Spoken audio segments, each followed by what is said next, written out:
Okay, so now examples of business cycle. सबसे पहले great depression of 1930। अभी पहले 3 एग्जाम्पल देखेंगे, यूएस वाला और उसके बाद फिर छोटे छोटा जो था यूके चाइना वाला भी। और ये सब सिर्फ एक जगह का नहीं है, ये हर जगह फैलता है। बट ठीक है, स्टार्टिंग हुआ था यूएस से। यूएस बोलो चाहे यूएस, यूनाइटेड स्टेट्स या United states of America, US या यूएसए, सेम ही। अच्छा, वैसे अमेरिका का पार्ट है यूएसए, नॉर्थ अमेरिका में है। जनरली लोग अमेरिका जब बोलते हैं तो यूएसए का ही बात कर रहे होते हैं। ये सब हम गूगल से देखो, चलो ठीक है। सो ग्रेट डिप्रेशन ऑफ 1930, ये हाँ, world economy suffered longest, deepest and most widespread depression of the 20th century during 1930s। 20th century मतलब 2000 तक। जैसे 20th century में क्या हो गया हमारा, 1 जनवरी 1901 से 31 दिसंबर 2000 तक, 1901 से 2000। फिर उसी तरह 21st सेंचुरी 2001 का 1 जनवरी से 2100 तक का 31 दिसंबर, है ना। 20th सेंचुरी मतलब 2000 तक।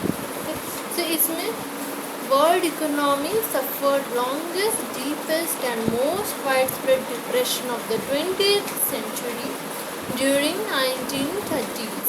ये इसके एक दो आसपास का भी डेट आ जाए तो भी यही ऑप्शन सेलेक्ट करेंगे एमसीक्यू में, जो इसके सबसे ज़्यादा पास में अगर वैसे करके पूछता है तो।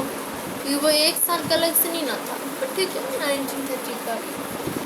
Started in US and became world wide.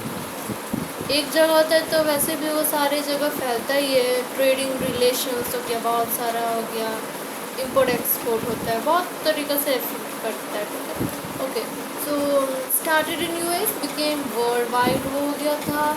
Global GDP को बात हो रहा है। Global GDP fail by around 15% between 1929 and 1932। ये जो 3 साल है, 15% से घट गया था। बाई 15% यहाँ पे दिया हुआ है, ठीक है। बाई टू कभी कभी गड़बड़ दे देता है, बट ठीक है, यहाँ पे बाई दिया हुआ है। 15% से गिर गया था। कॉजेस क्या था, क्यों हुआ ये कॉजेस ऑफ डिप्रेशन? अलग अलग जन अलग अलग रीजंस दिए हैं। जैसे जॉन मेनार्ड कीन्स जो बोलते हैं वही कीन्स है, ये इनका फुल नेम है जॉन मेनार्ड कीन्स। ये बोले हैं लोअर एग्रीगेट एक्सपेंडिचर के कारण लोग खर्चा कम कर रहे थे, चाहे वो लोग हो, बिजनेस हो, गवर्नमेंट है, कोई भी हो, तो लोअर एग्रीगेट एक्सपेंडिचर के कारण हुआ डिप्रेशन। इनके कारण मतलब इनके हिसाब से मॉनिटर्स बोल रहे थे कि कुछ बैंकिंग क्राइसिस और लो मनी सप्लाई के कारण डिप्रेशन हुआ। वैसे कॉजेस अलग से आगे डिटेल में देखेंगे, बट कभी कुछ कॉजेस मेन हुआ, कभी कुछ कॉजेस मेन हुआ। इस वाले 1930 वाले में क्या था, तो अलग अलग जन दिए हुए। हालांकि कोई एक नहीं होता, सब मिलके ही इफेक्ट करता है, बट ठीक है, कोई एक प्राइमरी कॉज हो सकता है। ओके, सो मॉनिटरिस्ट बोलते हैं बैंकिंग क्राइसिस हो गया था, लो मनी सप्लाई हुआ था, उसके कारण हो गया। अदर इकोनॉमिक्स बोलते हैं डिफ्लेशन के कारण सबका प्राइस कम हो गया था ना, इसलिए ओवर इंडेप्टेडनेस के कारण ज़्यादा लोन ले लिए और चुका भी नहीं पा रहे, ऐसे ही कुछ है। ओवर इंडेप्टेडनेस, लोअर प्रॉफिट कम हो रहा है तो कैसे चलेगा काम। पेसिमिज्म हो गया है कि भाई अब तो नहीं चलेगा, लोग कुछ एक्सपैंड नहीं कर रहे, सब रोक के बचा के चल रहे, कोई इन्वेस्टिंग नहीं करना चाह रहे या कोई खर्चा नहीं करना चाह रहे, तो पेसिमिज्म था, उसके कारण हो गया। तो जो भी रीज़न था, तो wide spread distress in the world, ठीक है, प्रोडक्शन घट गया था, तो उससे एम्प्लॉयमेंट घट गया, एम्प्लॉयमेंट घट गया, सबका इनकम घट गया, इनकम कम हो गया, लोग अपना एक्सपेंडिचर कम कर दिए, तो ये सब चीज़ तो घटते बढ़ते रहता है ना, तो यहाँ पे ये सब घट गया था। वर्ल्ड बिगैन रिकवरिंग इन 1933, 1933 से वो रिकवर होना शुरू हुआ। वर्ल्ड कॉजेज ऑफ रिकवरी, क्यों शुरू हुआ, कैसे हुआ? इंक्रीज मनी सप्लाई बढ़ गया था। Huge international inflow of gold, import हो रहा था गोल्ड का बहुत सारा, उसके कारण huge international inflow of gold, US का है क्या जो भी है, ठीक है। Increase government spending due to world war two, world war two भी हुआ था, तो उस वक्त गवर्नमेंट खर्चा बढ़ा दिया था। अब वर्ल्ड वॉर के समय क्या होता है कि वो सब प्रोडक्शन करना है जो वर्ल्ड वॉर के लिए नेसेसरी है, और जो उसके पोस्ट वर्ल्ड वॉर फिर सब तो डिस्ट्रॉय हो गया, तो बहुत सारी चीज़ें कंस्ट्रक्शन करना है, तो उसमें भी स्पेंडिंग हो गया, तो इसमें increase government spending due to world war two, money आने लगा ना, तो ये सब कारण से वो रिकवर करना शुरू किया था। तो ये हो गया ग्रेट डिप्रेशन 1930। मेन कॉज पता नहीं, लोग अलग अलग रीज़न देते हैं, वैसे तो सब मिला के ही हुआ है, ठीक है। फिर दूसरा example, information technology bubble burst of 2000, ये 2000 का बात हो रहा है। अच्छा, वैसे वो जो ग्रेट डिप्रेशन वाला है उसमें जैसे जीडीपी का बात हुआ तो 1929 से 1932 तक में गिरा रहा, 1933 से बढ़ना स्टार्ट हुआ, बट ठीक है, मेन इसको 1930 के नाम से जाना जा रहा है, ठीक है। और यहाँ पे जो इंफॉर्मेशन टेक्नोलॉजी बबल बर्स्ट है ये मेन 2000 के हिसाब से जाना जा रहा है। आईटी बबल बोले, इंफॉर्मेशन टेक्नोलॉजी बबल, या .com बबल, DOT.com ना वैसे लिख के, तो .com बबल या टेक्नोलॉजी बबल से बोल दे। ड्यूरिंग 1997 से 2000, ये भी 3 साल यहाँ पे 1997 से 2000 ये चला था, तो ये भी 20th सेंचुरी का ही है।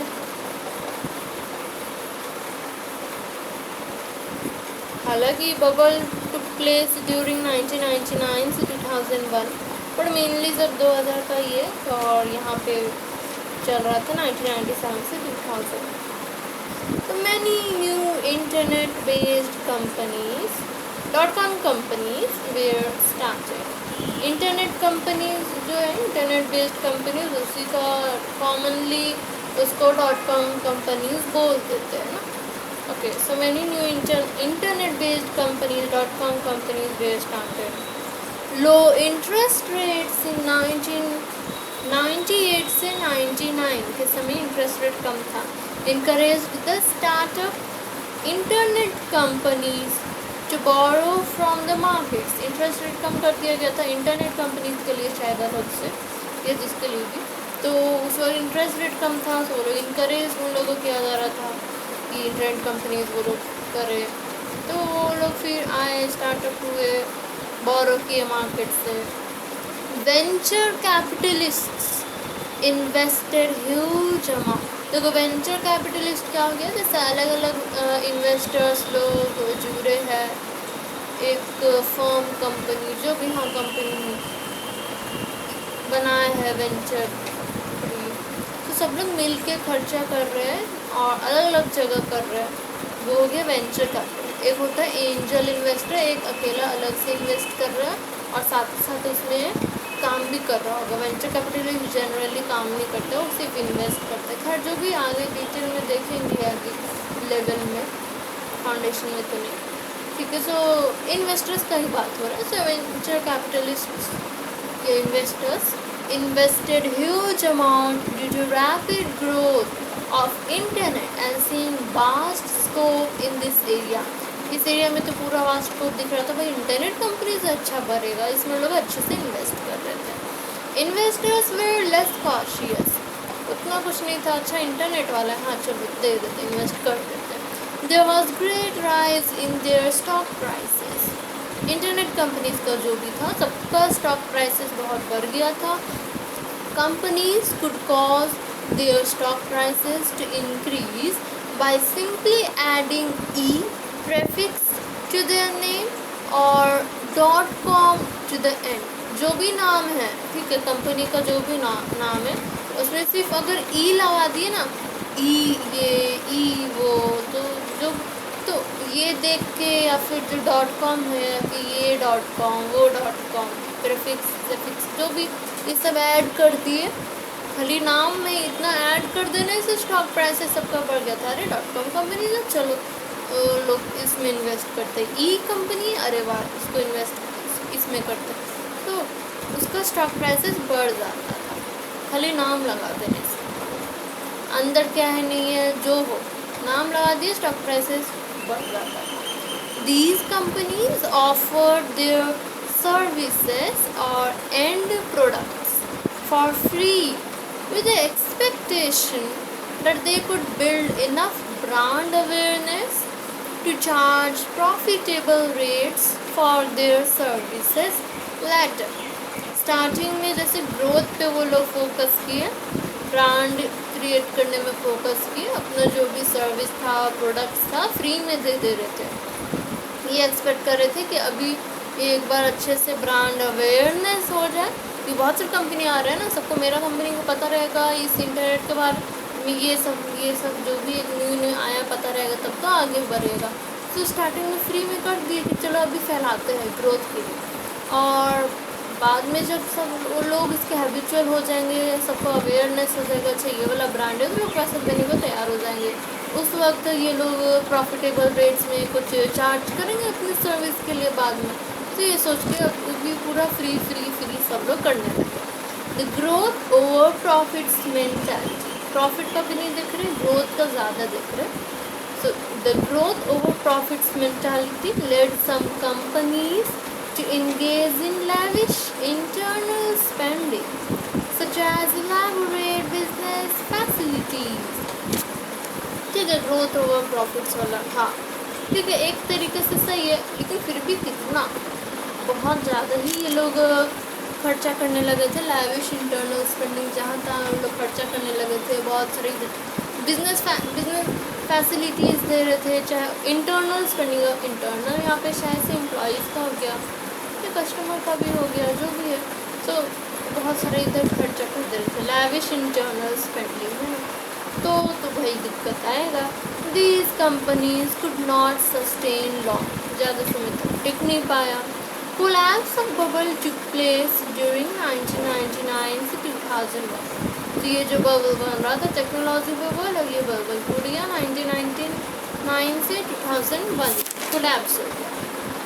Many .com companies ran out of capital and were acquired or liquidated।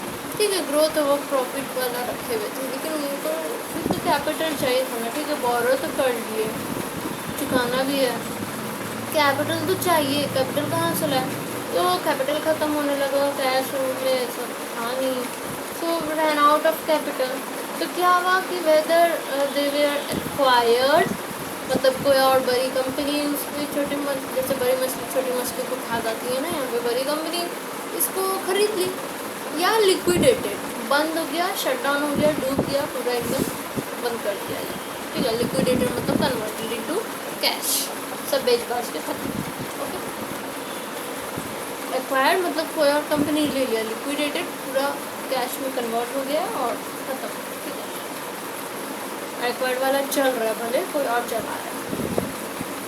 Nearly half of .com companies were either shut down, या तो शट डाउन कर दिया गया, बंद कर दिया गया, और where taken over by other companies. जितने भी .com कंपनीज थे बहुत सारे थे, उसमें लगभग आधे कंपनी जो है या तो बंद हो गया, या तो कोई और कंपनी उसको टेक ओवर कर लिया,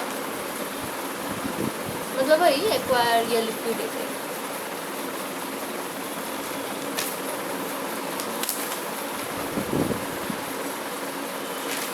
स्टॉक मार्केट क्रैश्ड, क्योंकि बहुत सारा इतना सारा कंपनीज था, सब उसके कारण डर रहा था ना, स्टॉक मार्केट में ओवरऑल इफेक्ट तो पड़ ही रहा था। Half of the .com companies का ये हालत हो गया, टेक्नोलॉजी बबल था तो लोग का भी हो गया, अरे इंटरनेट कंपनीज तो ये वो, अच्छा ये तो कुछ भी नहीं है। स्टॉक मार्केट में तो एफर्ट करेगा ही ना। तो stock markets crash and slowly the economies began feeling downturn in economic activities. Crash हो गया और फिर इसी के कारण अब ये धीरे धीरे डाउन टर्न में जाने लगा, मतलब कॉन्ट्रैक्शन होने लगा। वैसे बिजनेस मॉडल भी बहुत का सही नहीं था और सिर्फ ई या .com नाम से स्टॉक प्राइस हाई करके फिर बबल बर्स्ट हो गया। खाली नाम में तो लगा दिया ई या .com, लेकिन अंदर से उसमें दम भी तो होना चाहिए, ताकत होना चाहिए। बिजनेस मॉडल ही सही नहीं था, खाली नाम लगा के बढ़ दिया तो वैसे भी तो बाद में जाके टिकेगा नहीं, वो तो डूबना ही है। ओके, सो ये था IT बबल। ना तीसरा example, recent example of business cycle. अभी सबसे रिसेंट में कौन सा है? वही 2008 क्रेडिट क्राइसिस, ठीक है।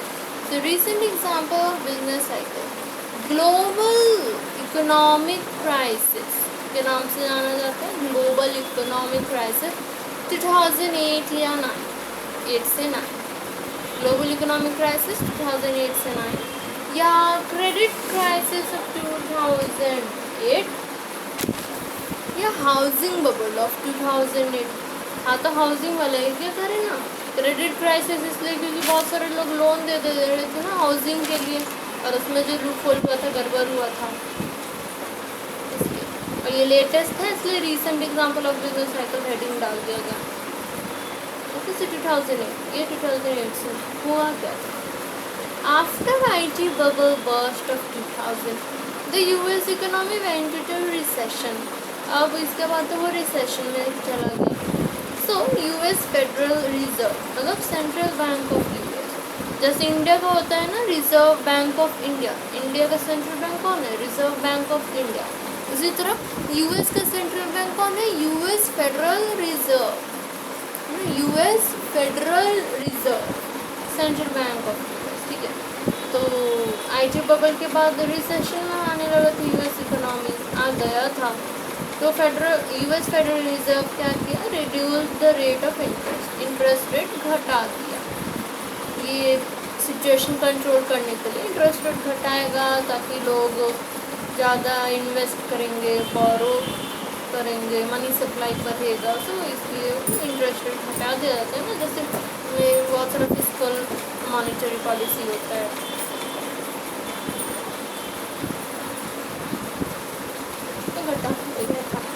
This led to large liquidity और money supply with the bank.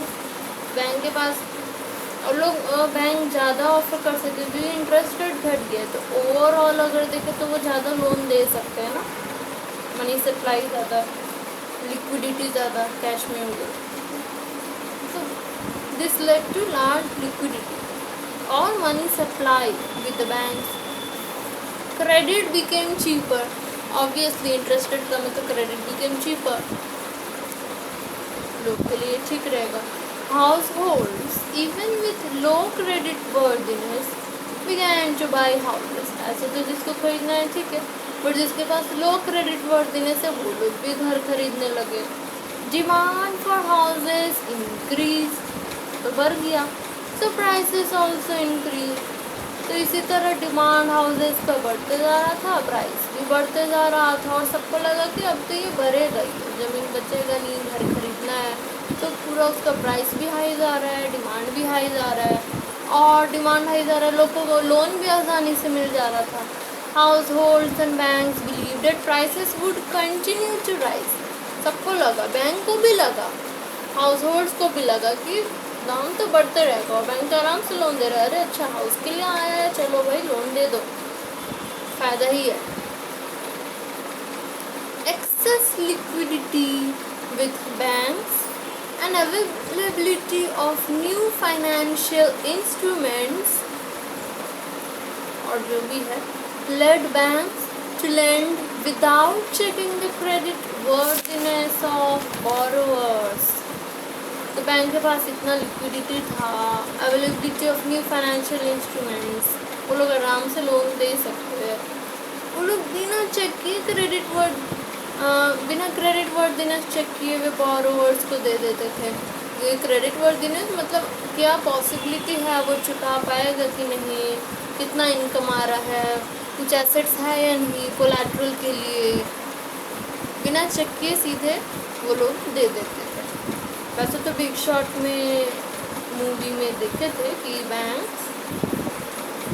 या बैंक के एम्प्लॉइज सीधे लोन दे देते थे, बिकॉज अगर नहीं देंगे तो दूसरे बैंक चले जाएंगे और इतना अच्छा मौका क्यों जाने दे, बिकॉज हाउस प्राइसेस तो बढ़ेगा ही उनके हिसाब से। तो जो भी हाउस के लिए लोन लेते थे सबको लोन दे देते थे। ऑल्सो सेम, अच्छा ठीक है, सो जो भी आया बैंक वालों लोग क्या किया, एम्प्लॉइज़ या बैंक, ठीक है, सीधे रिप्रेजेंटेटिव या तो लोग आराम से दे देते थे। यहाँ नहीं देंगे तो लोग दूसरे बैंक को चले जाएंगे तो वहाँ फ़ायदा हो जाएगा, और हाउस का तो उन लोगों को लग रहा था कि प्राइस बढ़ेगा ही तो आराम से दे देते थे, कौन नहीं पे करेगा, अवेलेबिलिटी भी था, आराम से दे देते थे बिना डॉक्यूमेंट्स, बिना कुछ ठीक से जांच पड़ताल किए। Also same people same house या प्रॉपर्टी पे 4-5 लोन ले लिए, एक ही घर के लिए अलग अलग जगह से अलग अलग बैंक से लोन ले लिए, डॉक्यूमेंट चेक भी नहीं होता था प्रॉपरली, और इतना ज़्यादा काम भी तो रहता है बैंक्स के पास, छोड़ देते थे आराम से। एक ही प्रॉपर्टी पे घर में 4-5 लोन ले लिए तो उतना थोड़ी वो लोग चुकाएंगे, वो लोग तो ऐसे कर लिए। इनफैक्ट एकदम गरीब से गरीब लोग भी घर लेने लगा था इस तरह से।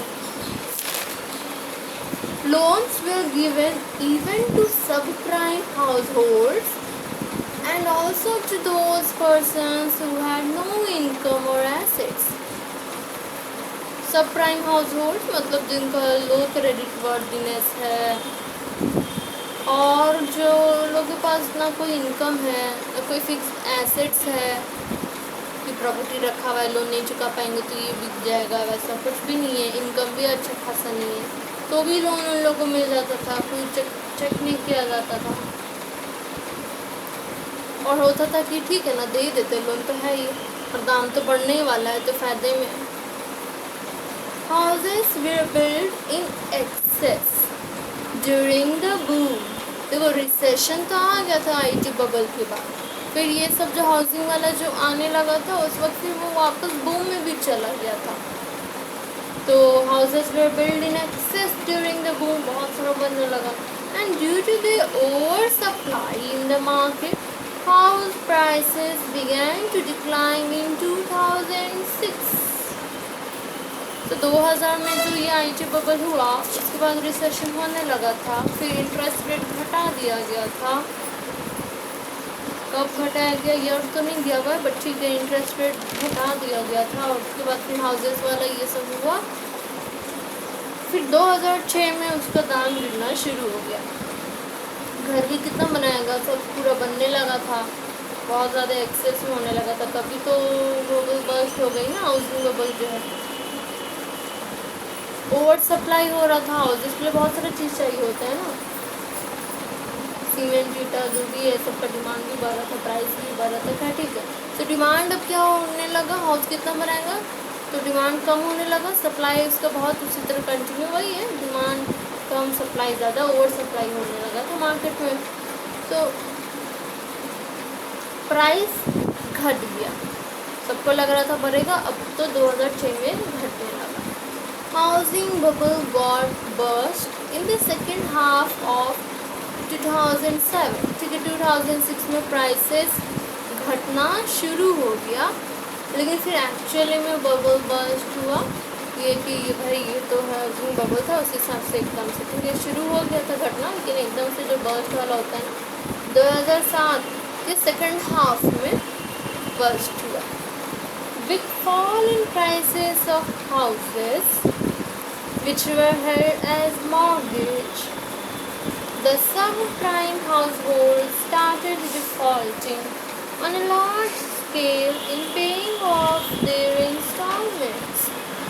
prices तो घटने लगा था, तो मॉर्गेज में जो भी रखा हुआ था कि गिरवी बोले या नहीं, गिरवी नहीं, जैसे कोलैटरल के हिसाब से रखा हुआ था या गिरवी के हिसाब से जो भी, तो मॉर्गेज में जो भी रखा हुआ था बैंक के पास था।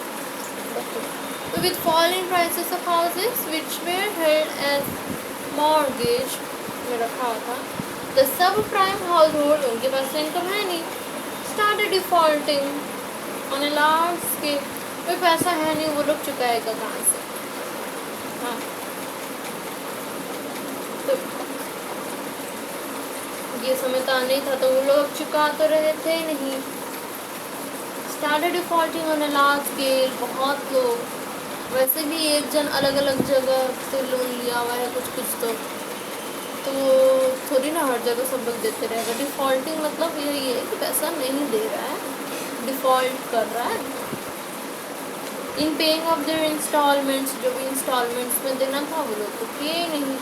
अब कैश के टर्म में देखे तो बैंक तो कैश दिया हुआ है या चेक में, ठीक है, तो वो लोग दिया हुआ है।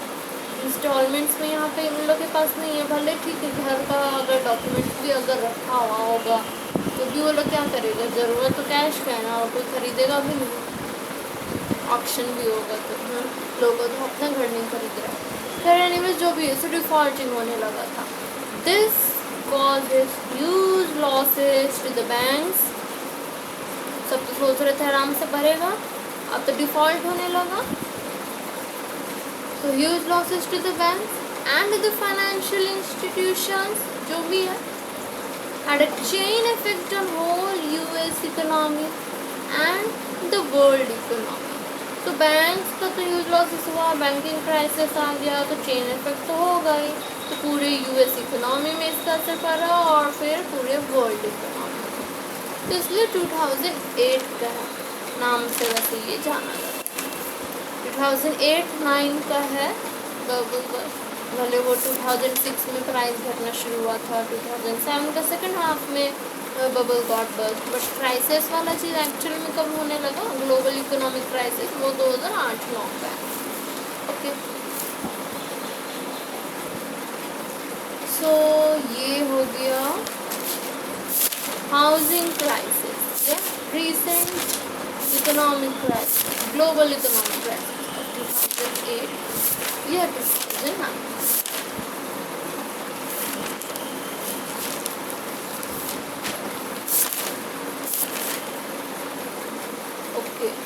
फिर ये जो दो छोटे छोटे एग्जाम्पल था ना स्टार्टिंग में, यूके में जो है 1920s वाला, ओके, सो ये जो दो छोटे छोटे एग्जाम्पल स्टार्टिंग में दिया हुआ है, एक तो यूके वाला है 1920 का, जो जीडीपी बढ़ रहा था, प्रोडक्शन लेवल बढ़ रहा था, लिविंग स्टैंडर्ड बढ़ रहा था, growth was fuelled by new technologies and production processes such as the assembly line, ये सब के कारण और ज़्यादा बढ़ रहा था। स्टॉक मार्केट वैल्यूज़ का बढ़ गया था, तो ये बूम में जा रहा था ना ड्यूरिंग 1920, ठीक है। और एक और एग्जांपल है, चाइना's recent economic slowdown and financial mayhem are fostering a cycle of decline and panic across much of the world, as countries of nearly every continent see escalating risks of prolonged slumps, मतलब depression में जाएगा, political disruption and financial losses, huge financial losses हो सकते हैं। सो ये beginning of the recession. तो तीन example जो देखे वो यूएस का है, तीनों वर्ल्ड वाइड बना, और ये जो दो छोटे छोटे एग्जांपल थे यूके में बूम में जा रहा था और चाइना में रिसेंटली जो ईयर ने दिया हुआ है, इसमें beginning of the recessionary phase.